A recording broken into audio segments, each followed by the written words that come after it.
সাম্প্রতিক ঘটনাগুলোকে সামনে রেখে ভারত এখন বাংলাদেশে দ্রুত নির্বাচনের পক্ষে জোরালো অবস্থান নিচ্ছে।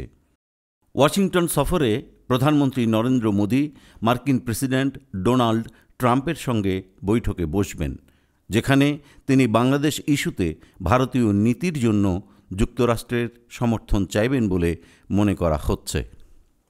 শেখ হাসিনার ভাষণ ঢাকার সন্দেহকে আরও বাড়িয়ে তুলেছে যে ভারত তাকে সমর্থন দিয়ে যাচ্ছে, কারণ তিনি ভারতে অবস্থান করেই এই বক্তব্য দিয়েছেন। অন্যদিকে বাংলাদেশ সরকার ভারতের কাছে এই বিষয়ে কূটনৈতিকভাবে আপত্তি জানিয়েছে, তবে দেশটি এখন আন্তর্জাতিক মিত্রদের সমর্থন পেতে চেষ্টা করছে, যাতে কূটনৈতিক বিচ্ছিন্নতা এড়ানো যায়।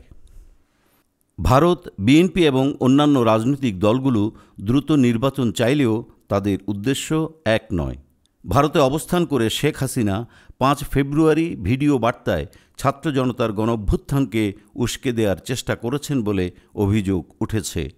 এমন পরিস্থিতিতে মোদি ট্রাম্পের বৈঠক বাংলাদেশের রাজনীতিতে কতটা প্রভাব ফেলতে পারে এবং বিদেশি শক্তির হস্তক্ষেপ ও অভ্যন্তরীণ বিভক্তির কারণে এই পরিবর্তন কতটা সফল হবে তা এখনও অনিশ্চিত।